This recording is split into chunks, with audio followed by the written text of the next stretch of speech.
Coming to the details.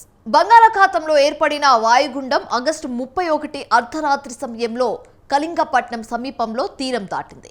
వాయువ్య దిశగా పయనిస్తున్న ఉత్తరాంధ్ర మీద ఆవరించి సెప్టెంబర్ 2 ఉదయానికి బలహీనపడే అవకాశం ఉంది. ఏపీలో క్రమంగా వాయుగుండం ప్రభావం తగ్గుతోంది.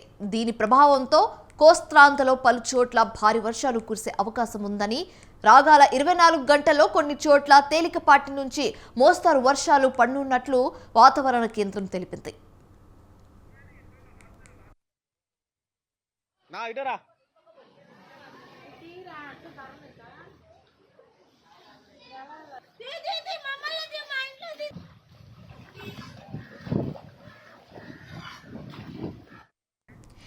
ఏపీ వ్యాప్తంగా విస్తారంగా కురుస్తున్న భారీ వర్షాలు జనజీవనాన్ని అతలాకుతలం చేశాయి. విజయవాడలో గత 30 ఏళ్లలో ఎన్నడూ లేని విధంగా ఒకే రోజు 29 సెంటీమీటర్ల వర్షపాతం నమోదైంది.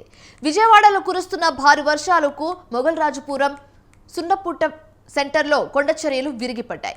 ఈ ఘటనలో 7గురు ప్రాణాలు కోల్పోయారు. విజయవాడలో కొండచర్యలు విరిగి పడిన ప్రాంతాన్ని మంత్రి నారాయణ సందర్శించారు. భవిష్యత్తులో ఇలాంటి ఘటనలు జరగకుండా చూసుకుంటామని, అధికారులతో కలిసి ప్రణాళిక రూపొందించామని నారాయణ అన్నారు.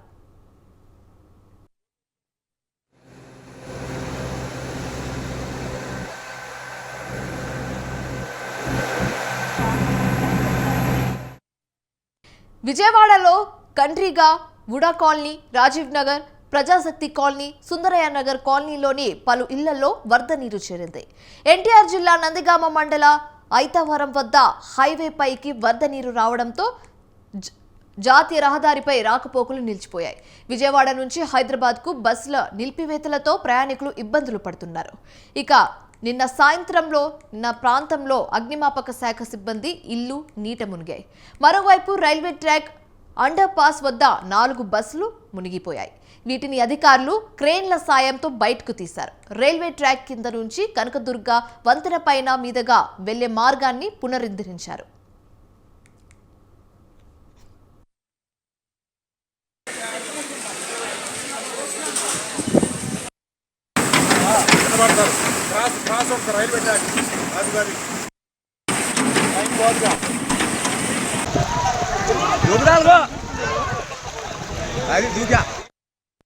గుంటూరులో భారీ వర్షానికి బస్టాండ్ ప్రాంగణంలో 4 అడుగుల మేర నీరు నిలిచి చెరువులను తలపించింది. దీంతో బస్టాండ్లో 130 ఆర్టీసీ బస్సులు నీటి మునిగాయి. గుంటూరు నుంచి జిల్లా నలుమూలలకు బస్సులు నిలిచిపోయాయి. భారీ వర్షాలకు ఆత్మకూరు, డోర్నాల శ్రీశైలం మధ్య రాకపోకలు నిలిచిపోయాయి. పలు చోట్ల రహదారిపై చెట్లు విరిగిపడ్డాయి. కర్నూలు జిల్లాలో పలు చోట్ల రాకపోకలు నిలిచిపోయాయి. హైకోర్టుకి మెయిన్ రోడ్ అనమాట ఇది. బాగుంది. బాగుండేదన్న మన బండి వెళ్ళట్లేదు.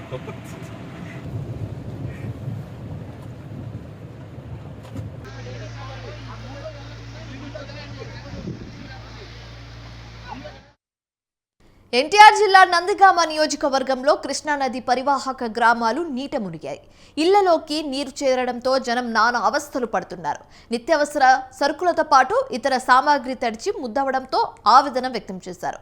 మరోవైపు కంచికర్లలో ప్రభుత్వ కార్యాలయానికి వరద నీరు వచ్చి చేరింది. పరిటార శివారులో ఉన్న నాకాన్ బ్రిక్స్ కంపెనీలో చిక్కుకుపోయిన 54 మంది వర్కర్లను సహాయక బృందాల ద్వారా సురక్షితంగా బయటకు తీసుకొచ్చారు. నందిగామ మండలం లింగలపాడు, తెక్కలపాడు గ్రామాల్లో నీటిలో చిక్కుకున్న 5గురిని సురక్షిత ప్రాంతానికి తరలించారు.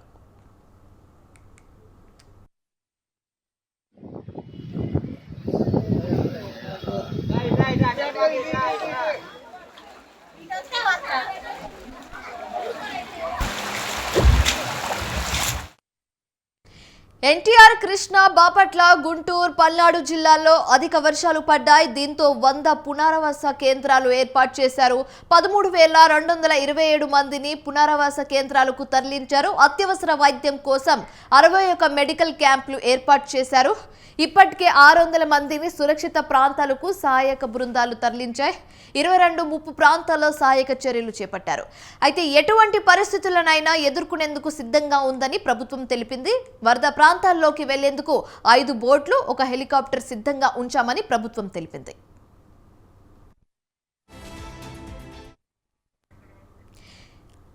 అయితే ఏపీ వ్యాప్తంగా భారీ వర్షాల నేపథ్యంలో ఏపీ సీఎం చంద్రబాబు నాయుడు అధికారులతో ఉన్నత స్థాయి సమీక్ష సమావేశం నిర్వహించి అనంతరం వరద ప్రాంతాల్లో పర్యటించారు. జిల్లాలు శాఖల వారీగా తీసుకుంటున్న చర్యలపై ఆయన రివ్యూ చేశారు. తాజా వర్షాలు ఓ పాఠంగా అధికారులు అధ్యయనం చేయాలని, లెక్కలతో మొక్కుబడి వివరాలు తనకు వద్దని సీఎం చంద్రబాబు నాయుడు తెలిపారు. అలాగే భారీ వర్షాల కారణంగా పంటలు దెబ్బతిన్నాయని, జాతీయ రహదారులు కూడా మునిగిపోయే పరిస్థితి వచ్చిందని అధికారులు తెలిపారు. వరదల కారణంగా రేపు స్కూళ్లకు సెలవులు ప్రకటించాలని చంద్రబాబు నాయుడు ఆదేశించారు.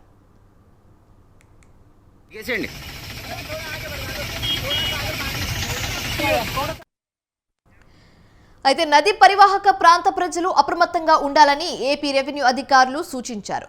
కాలువలు, కల్వర్టర్లు, మ్యాన్ హోల్స్ ను దూరంగా ఉండాలని, పడిపోయిన విద్యుత్ లైన్లకు, స్తంభాలకు దూరంగా ఉండాలని, పొంగిపొర్లే వాగులు, కాలువలు దాటి ప్రయత్నం చేయవద్దని విపత్తుల నిర్వహణ సంస్థ హెచ్చరించింది. అయితే భారీ వర్షాల దృష్ట్యా కృష్ణా జిల్లాలో పోలీస్ కంట్రోల్ రూమ్ ఏర్పాటు చేశారు.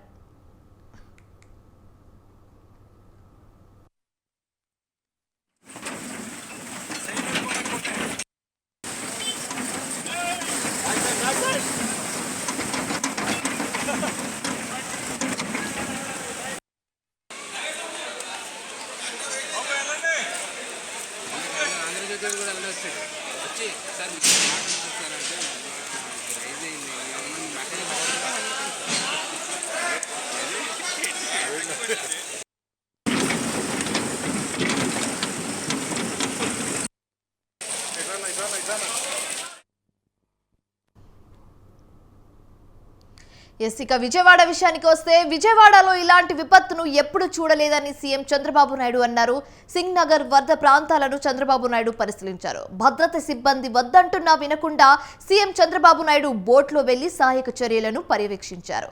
సింగ్ నగర్ గండి పూడ్చడంపై అధికారులతో మాట్లాడారు. బాధితులందరినీ సురక్షిత ప్రాంతాలకు తరలించాలని ఆదేశించారు. ప్రాణ నష్టం జరగకుండా చర్యలు తీసుకోవాలని సూచించారు. బాధితుల ఇబ్బందులను దగ్గరుండి చూశామని, వరద నీరు తగ్గే వరకు పరిస్థితి పర్యవేక్షిస్తామని తెలిపారు. బాధితులకు వెంటనే ఆహారం, అలాగే తాగునీరు అందిస్తామని చెప్పారు. సాధారణ పరిస్థితులు నెలకొనే వరకు అందుబాటులో ఉంటామని అధికారులకు భరోసా ఇచ్చారు సీఎం చంద్రబాబు నాయుడు.